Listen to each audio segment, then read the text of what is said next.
Welcome, everyone, to the Week 3 series of Just Saying Football with Jack and Sean. I'm your host, Sean Gannon, alongside my partner, as always, Jack McNicholas. We're here to bring you news, notes, weekly updates, and game analysis from your favorite teams each week. If you have not had the chance, go follow us on Instagram at JustSayingNoGWJS and check out our website at JustSayingFootball.com. This week 3 kicks off with the Jacksonville Jaguars taking on the Miami Dolphins. But before we get into this week's game analysis, we just wanted to say we're really upset about all the injuries that happened this week. There was so many across the league. Wanted to wish the best for the players, a speedy recovery, hoping to come back 110%, be ready to take on 2021. Yeah, absolutely. It's just one of the toughest weeks for injuries that we've seen in a really long time in the NFL, and for it to happen week 2, it's just so unfortunate for a lot of these players. Saquon Barkley, Cortland Sutton, Anthony Barr for the season, and Malik Hooker out for the season. Nick Bosa, and these are very impactful players, and they're great impactful players on and off the field. So we just wish them a very speedy recovery. And, it's just unfortunate to see these guys go down so early. It just changes the whole league when you see stuff like this. And, you just hope for a speedy recovery and hope that they have a good 2021. Yep, absolutely. Yeah, but let's get into our rookie radar this week. We're looking at some rookies that are going to, that had some good weeks last week.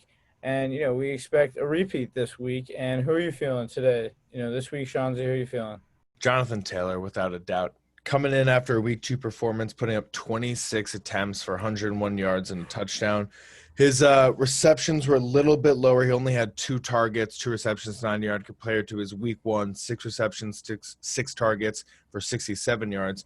But those numbers really speak for themselves. He is a workhorse running back. He will take the ball 26, 27, 28, 30 plus times. He will do what is needed to be done in the ground and pound sense of the offense. He's sitting behind a great offensive line. He's playing up against the Jets, who just gave up 182 yards on the ground last week against the 49ers. I think that he's going to go in there and he's going to feast again in week 3. So I got Jonathan Taylor as my rookie of the week. Yeah, I mean that he went crazy last week. They showed that with Marlon Mack out, he's going to be the premier back on the ground. And I'm looking at a receiver this week. In a division rival on the Cowboys, CeeDee Lamb. Nice. After what he's doing the last 2 weeks, it's just scary. When he fell to the Cowboys, I hated to say it, but I thought he was a steal of the draft. I said with Amari Cooper, Gallup, Zeke there, how are they going to feed all these mouths?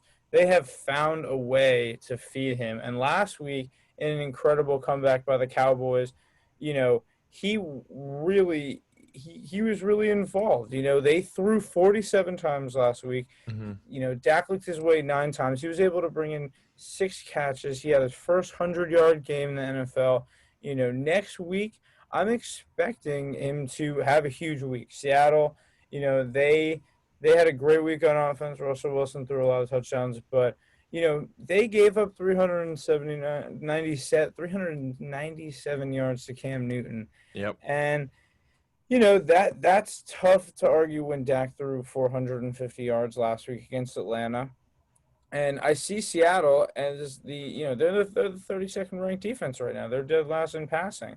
What you'd expect from them. Not at all what you'd expect from them.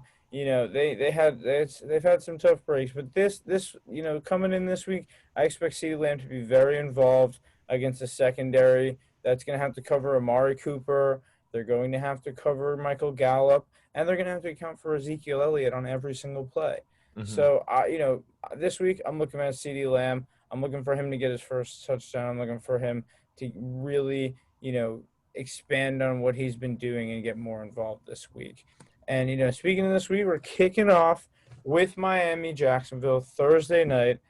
And, these teams, they're teams that we didn't expect to have as much of a fighting spirit as they've had the first 2 weeks. Mm-hmm. But, these teams have been fighting in these games. Yeah, they definitely have been. I feel like the Dolphins are where you expect them to be at coming into the season. They're 0-2. I think that's what most people expected, but they put up a really, really good fight against the Bills last week. At some points in the game, I actually thought they were going to take the lead and then sustain it. They weren't able to, but they have been fighting well. The Jaguars have been the surprise of it all, I think, more than anything. Minshew starting with the 1-1 record. He's 49-65. He's coming in at 75.4% of his pass completed through week 2. 6 touchdowns, 2 interceptions, 7.9 yards per attempt. This is what you want to see out of your quarterback. He's in year 2. He doesn't have the weapons that everyone has, that some of these other offense has. He doesn't have an OBJ. He doesn't have an Adam Thielen. He doesn't have a Devontae Adams. And he is making it work, and he's found a rhythm with these wide receivers that really work for them.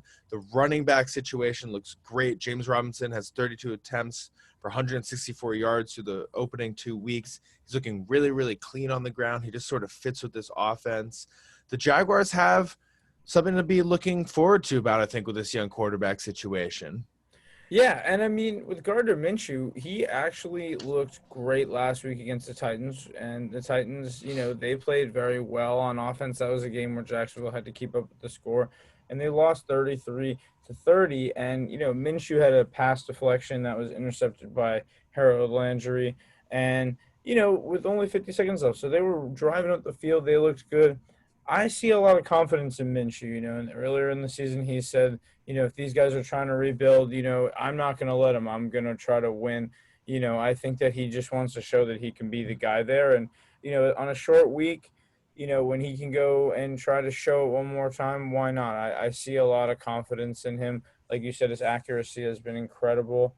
And I think that that's really just the main point of him, is that he doesn't really give up. So a short week for him, I think he's just very excited to get an opportunity to go back out there. That's the kind of guy he is.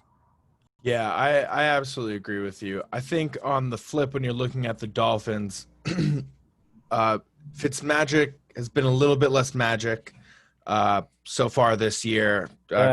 2 touchdowns, 3 interceptions. That's not what you want to think. I'm sure a lot of people, I know a lot of people are already calling for Tua to be in and starting in at quarterback. I don't know if it's time still just yet. I think you want to just keep him as rested as possible, as ready as possible, and continue to learn the playbook more and more to be prepared. But I think that the Dolphins really need to find some sort of running identity. Right now we have Myles Gaskin as their leader at 86 yards, and then Matt Breida at 59. Fitzpatrick also has 30. That's you got to boost those numbers up. You got to get that run game going. I think Breida's a really, really solid back. Also, I think people kind of don't utilize him enough. And also, same with Jordan Howard, who's on the roster, who's only seen 13 attempts. You have these two kind of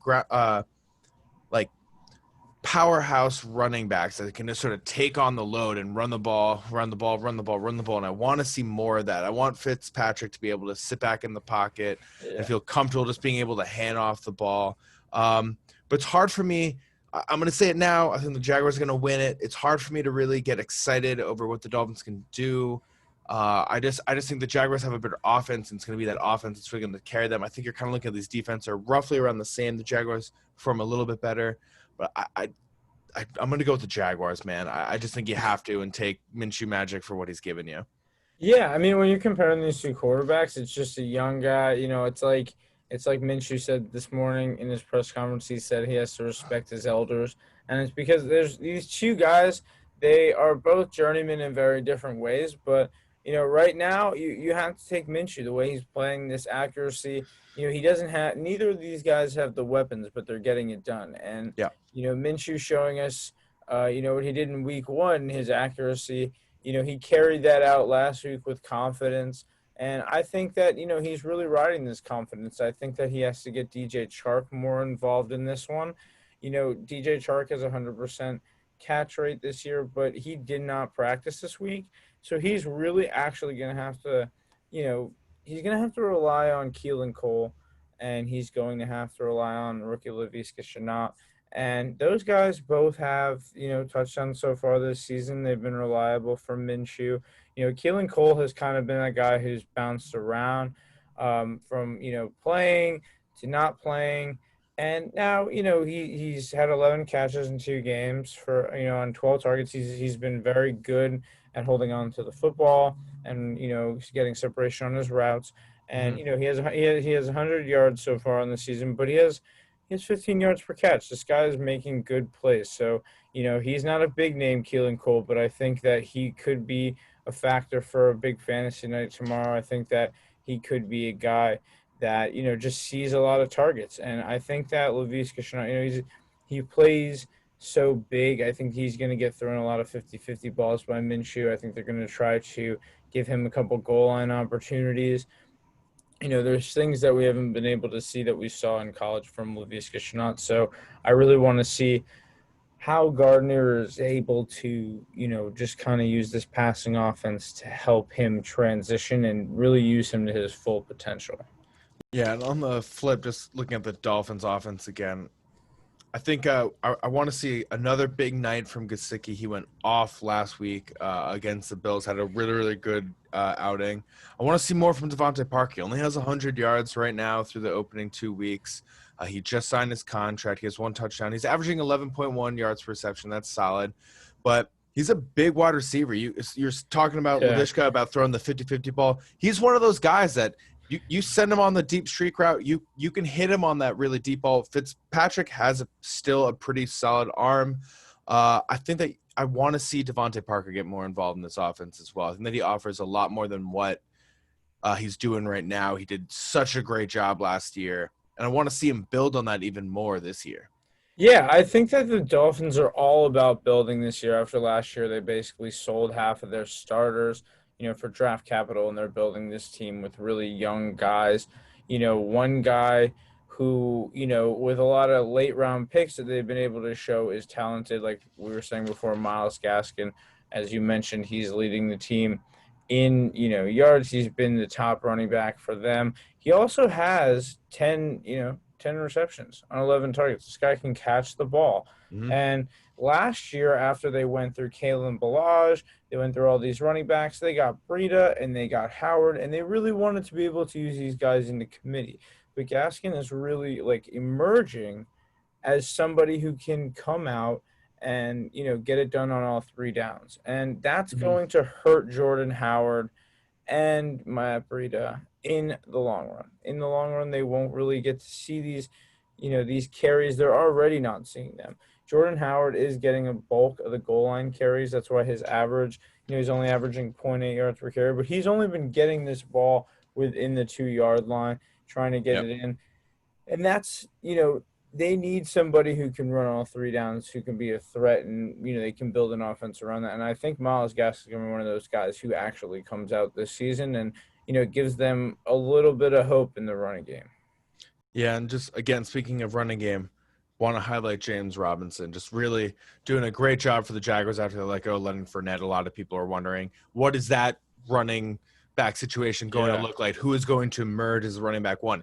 Is there really going to be a running game whatsoever going on in Jacksonville? And James Robinson has stepped up, taken the helm, and has shown, I'm your running back 1. I can do what you need me to do. I pair well with Gardner Minshew. I pair well with this offense. And we can get it done, and this offense can win games. I think that's really what's most important about Minshew being in Jacksonville. He's just about winning, and it's that simple to him sometimes, which is sometimes all you really want from your quarterback is just someone who's like, let's go out and win.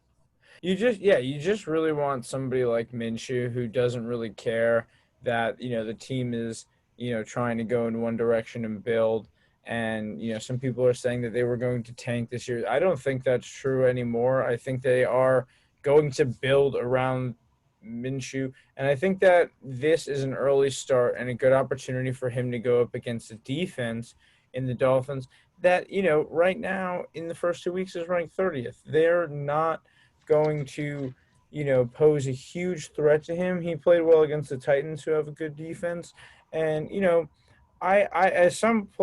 looking, for, let's look at some good defensive players here that, we're highlighting that can really make a good impact. And one guy for me is Jerome Baker. This year he's leading the team in tackles so far. He has 22 over the first 2 games. He's actually, now he's been moved into inside linebacker, which has been great for him. Last year he had 126 tackles. He's bringing that over. It's going to be big on him to stop this running game, stop James Robinson, try to throw the Jaguars into a funk in a way, and really just be able to contain Minshew from scrambling at all, from making those extra plays that he makes. Who are you looking at here on the defense?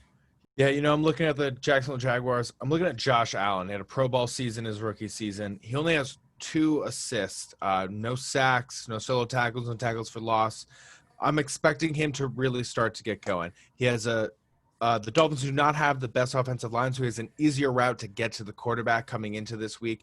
I also can imagine him getting into the backfield and easily disrupting Jordan Howard, Matt Breida, or Gaskin, or any one of the running backs coming out of there. So I expect him to really start to get this season going. There's no Calais Campbell anymore. There's no Yannick anymore. You have to start going. Josh Allen, we're looking at you as the main edge rusher. Build on your excellent rookie season. Let's start seeing some sacks pile up, and I think he's going to get it done against Miami. Yeah, no, I'm very excited. This game, it's going to be an opportunity for both these teams, to just try to show off their starters, try to show off these young stars that are emerging on a national game. And, I think that'll be, one of these good opportunities, especially like we talked about for Minshew to, be on a national stage and, show people that the mustache has some power. Oh, the mustache always has some power. Yeah. I'm going with the Jacksonville Jaguars. Who you going with? This one, I'm going to take the Jaguars. I think that if they can fix that passing defense, they can stop Miami and they can stop Devontae Parker. I think that they'll come out with a win. All right. Well, thank you everyone for listening. Go Jacksonville Jaguars this week as your winners. Enjoy the rest of your night. Yeah, thank you. Just saying football here with Jack and Shanzi, and thank you for listening. Also subscribe, like on YouTube. Check out our website, justsayingfootball.com, and check us out on Instagram, justsayingogwjs.